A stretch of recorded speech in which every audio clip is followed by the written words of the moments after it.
Hola a todos, ¿cómo andan? Hoy vamos a arrancar este primer video, ¿sí? Hablando de un poco algunos temas de repaso de materias anteriores, ¿sí? Antes de empezar, quisiera poner un poco en contexto esta materia y de qué trata.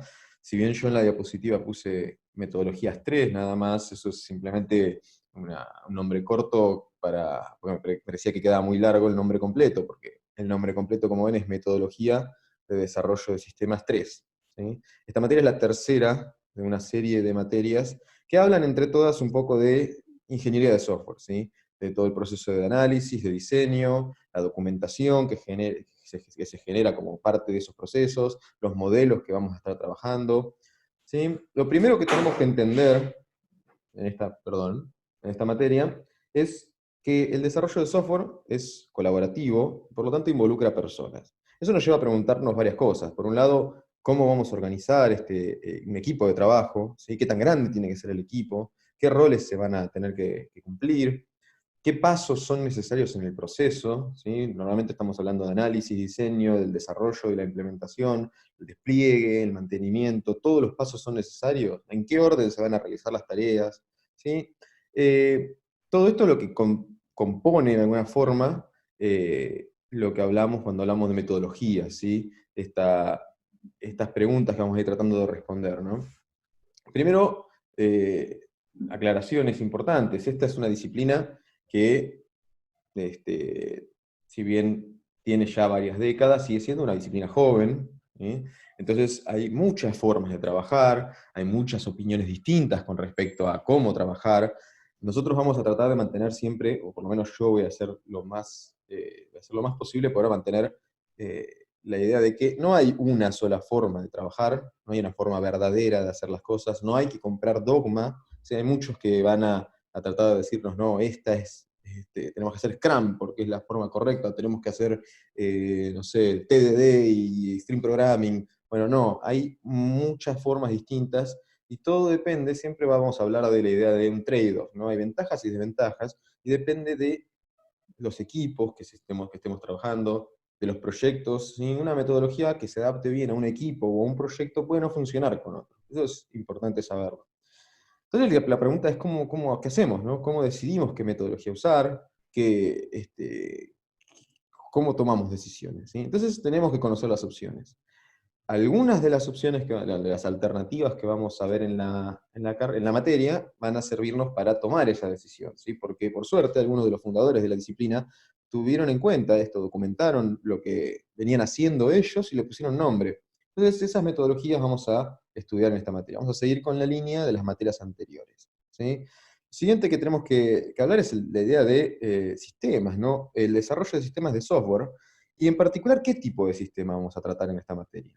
Eh, Porque podemos hablar de un montón de tipos de sistemas distintos, podemos hablar de videojuegos, ¿sí? Que son sistemas muy, muy complejos. Me parece, muchas veces lo minimizamos, pero un videojuego es un sistema muy, muy complejo. Podemos hablar de sistemas, no sé, aeroespaciales, o sistemas embebidos, sistemas de, no sé, de control automatizado. ¿Sí? Nosotros en esta carrera y en esta materia vamos a seguir con la misma línea que tiene la carrera, vamos a hablar de sistemas de información. ¿Sí? En esta materia vamos a tratar, esto es importante aclararlo, de enfocarnos en este tipo de sistemas. ¿Sí? Si bien cuando haga falta haremos alguna digresión, no lo vamos a enfocar mucho en otros tipos de sistemas, primero porque hay muchísimos sistemas distintos, ¿sí? Y las metodologías, las técnicas, las herramientas, las reglas que sirven para un tipo de sistema pueden resultar ridículos para otro. Entonces tenemos que tener mucho cuidado con esto. Es lo mismo que hablábamos antes con esto de ventajas y desventajas, y de que las metodologías se aplican a proyectos y equipos específicos y en concreto, ¿sí? Cuando hablamos de sistemas de información, ¿de qué hablamos? ¿No? Bueno, en informática, ¿no? Los sistemas de información son los que tienen como objetivo almacenar y administrar los datos que conciernen a una organización, una empresa, para asistir en los procesos de la misma y ayudar en la toma de decisiones. ¿Sí? En esos sistemas es cuando de los que nos estamos enfocando. Esto significa que estos sistemas tienen o suelen tener características similares. Primero que nada vamos a tener seguramente en estos sistemas alguna base de datos, ¿sí? Porque es lo que es como la materia prima de estos sistemas. Vamos a tener reglas de negocios que van a estar definidas por el dominio del problema, el dominio de aplicación del problema, que aplicadas a estas reglas, a estas bases de datos, nos van a generar información útil para la toma de decisiones, van a generar validaciones para que los datos sean íntegros, eh, y después también vamos a tener probablemente generación de reportes y visualización de datos, vamos a tener redes de computadoras interconectadas, vamos a tener conexión con otros sistemas probablemente. ¿Sí? Los sistemas de información suelen ser muy complejos. A veces hasta tenemos que lidiar con sistemas heredados que vienen creciendo durante décadas, ¿sí? Y que a veces incluso están hechos con tecnología obsoleta y que tenemos que de alguna forma mantener. Entonces, estos, para que se den una idea, son problemas que tienen el desarrollo del sistema de información que todos básicamente hablan de una complejidad creciente. Siempre los sistemas, cuanto más tiempo llevan, van creciendo en complejidad, aparte de crecer Entonces, en tamaño. El objetivo de esta materia es aprender ciertas técnicas, eso es el objetivo un poco de la carrera, ¿no? Pero particularmente de esta materia es de aprender ciertas técnicas para dominar la complejidad mediante estas metodologías que vamos a ir aprendiendo, ¿sí? una de las primeras técnicas que nosotros vemos en la carrera para tratar de resolver este problema de la complejidad que tienen los sistemas de información es el modelo estructurado, ¿sí? El modelo estructurado se desarrolla durante la década del 60 y el 70 y se populariza durante los 80, ¿sí? Podemos hablar, cuando hablamos de modelo estructurado, de tres grandes actividades: el análisis estructurado, el diseño estructurado y la programación estructurada. Básicamente la idea es un conjunto de métodos para convertir requisitos en especificaciones y especificaciones en programas informáticos, ¿sí? En particular, a mí me interesa, por mi experiencia, mucho más que el análisis y el diseño estructurado, la programación estructurada, que tiene un conjunto de reglas muy interesantes para el desarrollo de software, ¿sí? Acá ven un ejemplo de un diagrama que yo no voy a enfocarme mucho, no me interesa repasar demasiado, pero es el que ustedes, si recuerdan, probablemente creo que Metodologías 1, es el DFD, el diagrama de flujo de datos, ¿sí? En particular nosotros, o lo que a mí me interesa de la programación estructurada, ¿qué es? ¿Sí? ¿Qué es lo que caracteriza a la programación estructurada? Bueno, resulta que la programación estructurada casi que nace a partir de un artículo que escribió un matemático, que es el señor que ven ahí a la derecha, que se llama Dijkstra. El señor se llama Dijkstra, el artículo se llamó Go-To Statement Considered Harmful, si me perdonan el inglés, ¿no? En este artículo, esencialmente, se planteaba la problemática que genera una instrucción, que en su momento era muy común en los lenguajes de programación, que es la instrucción GoTo. ¿Sí? Esa instrucción GoTo nos permite dentro de un programa saltar la secuencia de instrucciones a otra secuencia arbitraria, a otra instrucción arbitraria dentro del programa. ¿Sí? En este caso ven un ejemplo de código que usa GoTo. Este ejemplo de código está hecho en C#. Yo sé que en esta materia no vamos a programar, pero sí ocasionalmente les voy a mostrar algún poco de código y espero que lo entiendan. No voy a usar lenguajes muy esotéricos, simplemente lo que vienen usando en las materias anteriores. En este caso es C#, con la particularidad de que uso la instrucción GoTo, que no está muy publicitada. ¿Por qué? Porque la instrucción GoTo, así como se descubrió en los fines de creo que los años fin de los 60 o principios de los 70, que es cuando sale este artículo, la instrucción GoTo hace que los programas sean muy difíciles de analizar, ¿sí? Ya lo pueden ir viendo un poco en este pequeño código, ¿no? Porque es un programa muy chiquitito y sin embargo el flujo de ejecución es difícil de seguir. Puedes tener momentos en los que salta en función de alguna condición a otra línea de código arbitraria, que luego salta a otra, ¿sí? Se pueden imaginar que si el programa de pronto fuera mucho más grande, ¿sí? Muy rápidamente se hace inmanejable e imposible de seguir programas escritos en este estilo. Entonces, básicamente la programación estructurada nace con esta idea, que es una forma de imponer un orden y una disciplina a los programadores, ¿sí? Ya no se puede programar como se les dé la gana, sino que hay que seguir y respetar una serie de reglas, ¿sí? Que si uno las respeta, el resultado es código más fácil de mantener. Esa es un poco la promesa, ¿sí? Ahora, si bien entonces la primera regla, ¿sí? La más importante es no se puede entonces usar GoTo. Pero ¿cómo hacemos entonces programas sin GoTo? Es la pregunta, ¿no? Bien, la programación estructurada nos propone tres estructuras de control básicas, ¿sí?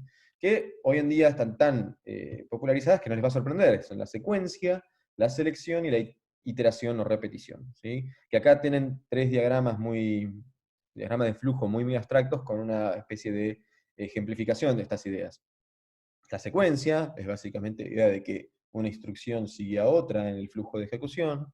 La selección nos permite, en función de una condición, seguir un camino u otro que luego eventualmente vuelven o se unen en una instrucción en particular. Y la iteración nos permite repetir durante cierta cantidad de veces un conjunto, un bloque de código, ¿sí? Hasta que se cumple una cierta condición. La selección obviamente es lo que ustedes conocen como if, y la iteración es el while, el for, ¿sí? Todas esas estructuras de control que hoy estamos acostumbrados, casi que la tenemos naturalizada, ¿sí? Ahora bien, esto que parece una pavada, ¿sí? Esta diferencia, esta separación, en realidad esta prohibición de usar GoTo y usar estas estructuras, hacen que el código sea mucho más fácil de analizar, y existen un montón de técnicas para analizarlo, técnicas para calcular cuál es la complejidad y demás. Una cosa más que me olvidé de decir es que si bien no tenemos GoTo para saltar de un lado a otro, sí tenemos la idea de subrutina, que nos permiten separar una porción de código y reutilizarla en distintos lugares, mediante una llamada a la subrutina. Ahora, ¿cuál es la diferencia entre un GoTo, que salta una instrucción arbitraria, y una subrutina? Que la subrutina tiene un punto de entrada y un punto de salida. Cuando yo llamo una subrutina, se ejecuta ese código y eventualmente la ejecución continúa en el punto donde fue llamada la subrutina, ¿sí? Vuelve a donde la llamaron. Eso implica que para el programa tiene que llevar la cuenta de dónde se llaman, dónde viene el código cuando entra una subrutina, a dónde tiene que volver y demás. En cambio, el GoTo tiene una sola dirección, ¿sí? El GoTo salta hacia un lugar y no vuelve, ¿sí? Bien, estas reglas que propone la programación estructurada sirven, o sirvieron, fueron muy exitosas en el control, si se quiere, de la complejidad creciente en el desarrollo de sistemas, pero sin embargo hoy en día tenemos que hay ciertas reglas que ya no se siguen, o no se siguieron, no sé, eh, con tanta rigurosidad, si se quiere. Una de ellas es, por ejemplo, la idea de que solamente puede haber un punto de salida en cada subrutina. Hoy en día el código a veces es más legible si tenemos múltiples returns, ¿sí? Que si solamente tenemos una salida. No voy a mostrar código de eso, pero se puede entender por qué fácilmente. Luego, el concepto de manejo de excepciones, ¿sí? Una excepción, cuando se levanta una excepción, el flujo de ejecución aparte de generar todo ese objeto que representa la excepción, con la información del error que se esté manejando, y el stack trace y toda esa cuestión, el flujo de ejecución se detiene en ese momento en el que surgió la excepción y salta al punto donde haya un tricatch, que puede ser mucho más atrás en la pila de llamadas, ¿sí? Entonces, estos son como pequeñas desviaciones al paradigma de no hay GoTos y solamente tenemos estas tres estructuras, ¿sí? Pero bueno, hacen que sea más manejable y más legible en general el código. Ahora bien, luego de que se adoptara la programación estructurada como una buena forma de mantener a raya la complejidad, ese modelo orientado a objetos no es nuevo, no nació en los 90, sino que fue desarrollado durante la década de los 70, y en este caso, esta imagen que ven de fondo es de la portada de una revista de software llamada Byte, que en el año 1981 mostraba a Smalltalk como un globo que nos liberaba de una isla, paradigma más popular en la metáfora que usaron para ilustrar esa revista. Smalltalk fue desarrollado en la década de los 70, ¿sí? Como un sistema operativo, un entorno integrado de desarrollo y un lenguaje de programación, todo junto. Entonces, Smalltalk en su momento fue una revolución para la computación personal, y bueno, dio el puntapié inicial en lo que se convertiría más tarde, décadas más tarde, en el paradigma de programación más usado, ¿sí? Hoy en día, para todo lo que es sistemas de información, prácticamente no existe otra cosa que programación orientada a objetos, ¿sí? Y todo esto fue desarrollado en los 70, básicamente durante la misma década en la que estaban naciendo las ideas de la programación estructurada. Bien, hoy, ¿qué características podemos decir que tienen o que plantea el paradigma orientado a objetos? ¿Sí? Si recuerdan las clases de Poe, seguramente usaron este libro de Grady Butch, entonces recordarán esta clasificación de elementos fundamentales y elementos secundarios. Elementos fundamentales, vamos a pasarlos muy rápidamente. Tenemos la abstracción, que significa ignorar los detalles y considerar lo esencial, ¿sí? Tenemos encapsulamiento, que también la idea es ocultar los detalles de la implementación, ¿sí? Tenemos la modularidad, que nos lleva a separar en componentes individuales que pueden compilarse por separado, y también tenemos la jerarquía como un componente, un elemento fundamental, que es una clasificación o ordenación de abstracciones, ¿sí? En el caso del modelo orientado a objetos, la jerarquía se plantea en dos grandes sabores, que es la herencia y la agregación, ¿sí?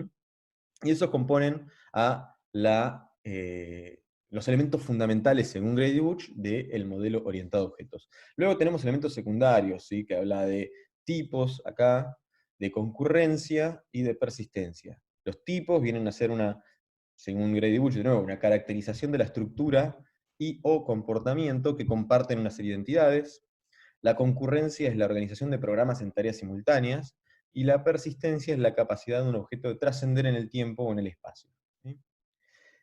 A mí personalmente esta clasificación en elementos fundamentales y secundarios, y particularmente estas ideas, no me gustan demasiado, principalmente porque estos conceptos, si bien toman un rol primario en el modelo de objetos, no son exclusivos del modelo de objetos. Si uno ve otros tipos de paradigmas de programación, también se encuentran con jerarquía, con abstracción, con ideas de modularidad, con ideas de encapsulamiento. El concepto de tipos también es un concepto que excede al modelo de objetos, la concurrencia también. O sea, estos conceptos que plantea Grady Bush como la definición o las características que nos ayudan a definir el modelo orientado a objetos no son exclusivas del modelo orientado a objetos. Yo prefiero una mirada bastante más simple, ¿sí? Entonces, ¿cuáles son los elementos, para entender mejor los elementos esenciales, ¿sí? De un modelo orientado a objetos? En esencia son dos, ¿sí? Tenemos un objeto, que son cualquier cosa del dominio del problema, que usualmente son los sustantivos, ¿sí? Pero no siempre, a veces hay excepciones. Y tenemos mensajes, que son mecanismos de comunicación entre objetos, ¿sí? La programación orientada a objetos plantea básicamente, sí, viéndolo desde un punto de vista muy, muy abstracto y muy, muy conceptual, hay dos reglas. Todo es modelado con objetos, y lo único que un objeto puede hacer es responder mensajes, ¿sí? Esas son las características fundamentales, ¿sí? El objeto va a tener un estado, ¿sí? Que van a ser las propiedades que el objeto posee y sus valores en algún momento dado, y va a tener un comportamiento, que es cómo responde a distintos mensajes, ¿sí? Aparte de tener una identidad que nos separa a un objeto de otro. También esas son como las tres características que tienen los objetos. Lo esencial en el modelo, en realidad, a pesar de que el nombre es programación orientada a objetos, lo esencial del modelo es el concepto de mensaje, que es lo que sí diferencia a otros paradigmas, que ahora vamos a ver un poco más. Además de objetos y mensajes, tenemos clases que nos sirven a nosotros como mecanismo para especificar qué objetos existen en nuestro programa, ¿sí? Entonces, una clase tiene básicamente dos responsabilidades. Por un lado, nos permite crear objetos, ¿sí? Que las vamos a llamar, en el modelo orientado a objetos, las vamos a llamar instancias de una clase, y nos define también la estructura o la forma que van a tener sus instancias, ¿sí? Las clases nos definen esta estructura, que es básicamente qué propiedades va a tener, qué métodos o qué comportamiento va a tener, qué mensajes sabe responder, ¿sí? Las clases tienen esa responsabilidad. Nos permite crear objetos y definir la estructura. Entonces acá ven, por ejemplo, el concepto de clase y el concepto de instancia en este ejemplo que está justo en inglés, ¿no? Pero bueno, se entiende. Tenemos un edificio, ¿sí? El concepto de edificio es la clase, pero el Empire State es una instancia particular de un edificio. El concepto de perro involucra todo lo que hace que un perro sea perro y no otra cosa, pero si hablamos de Lassie, Lassie es una instancia específica de la clase perro. ¿Está bien? Entonces estas ideas empiezan a ser interesantes, y son las que diferencian realmente a paradigmas orientados a objetos de otros paradigmas. Pero el concepto que quizás es más fundamental de todo, que está asociado a lo que yo les decía, de el mensaje, es algo que llamamos polimorfismo, ¿sí? Y que me parece que se puede ilustrar bastante bien con este pequeño videito de Mario saltando arriba de un enemigo, ¿sí? De dos enemigos en particular. Entonces, si se fijan, en el caso de Mario, ¿qué cosas podemos modelar como objetos? Y bueno, Mario mismo es un objeto, el enemigo el de arriba, que es como un honguito, es un objeto, la tortuga de abajo es un objeto, podemos hablar de que el piso es un objeto, todo lo que es un sustantivo que podemos identificar, todas cosas que podemos identificar en la imagen, van a ser modeladas, en el caso de la orientación a objetos, como objetos, ¿sí? Ahora bien, si se fijan la interacción entre los objetos, la vamos a modelar como mensajes. En este caso podemos ver cómo cada enemigo responde distinto a el ser pisados por Mario. Entonces, el concepto este de polimorfismo nos permite hacer que un mismo mensaje, ¿sí? Un mismo mensaje, que en este caso podemos llamar ser pisado por jugador, ¿sí? Un mismo mensaje va a tener distintos comportamientos dependiendo del objeto que recibe ese mensaje. ¿Está bien? Esto es un concepto fundamental. Y es una diferencia con llamar una función. ¿Sí? En el momento en que yo llamo una función en un programa no orientado a objetos, ¿sí? Eh, el compilador, ¿sí? De alguna forma ya identifica esa función donde está en memoria, pongámosle, vamos a hacer una versión muy simplificada de la historia, pero llamar una función es un salto a una dirección de memoria particular, mientras que enviar un mensaje a un objeto es un proceso mucho más sofisticado, porque tenemos que preguntarle al objeto cómo va a responder a ese mensaje, de qué objeto es, va a determinar cómo responde a ese mensaje. Y eso nos permite a nosotros, ¿sí? Eh, intercambiar ciertas partes de nuestro programa modeladas como objetos por otras que son equivalentes con otro comportamiento. Nos permite reutilizar código de una forma mucho más interesante y es un componente muy, muy fundamental de lo que la programación orientada a objetos aporta al desarrollo de software. ¿Sí? Eh, Bien, creo que con eso, por ahora, vamos a terminar un poco los modelos más grandes que hay de desarrollo de software, que por lo menos los que vimos durante la carrera, así como el modelo estructurado empezó a mostrar durante la década del 90, cuando empieza a ser más popular el modelo orientado a objetos, nos empezamos a dar cuenta de que el modelo estructurado se quedaba chico. Hoy en día estamos también viendo algo similar en realidad con el paradigma orientado a objetos. Empezamos a ver que se empieza a quedar chico. Y se empieza a vislumbrar como un posible candidato a ser una alternativa superadora a la programación funcional. No vamos a hablar de eso en esta materia ahora, pero se los dejo como para que vayan pensando. ¿Sí? Bueno, con eso terminamos hoy el videito este. Espero que si tienen preguntas las hagan a través de Google Classroom y nos vemos en la próxima clase. Chao, chao.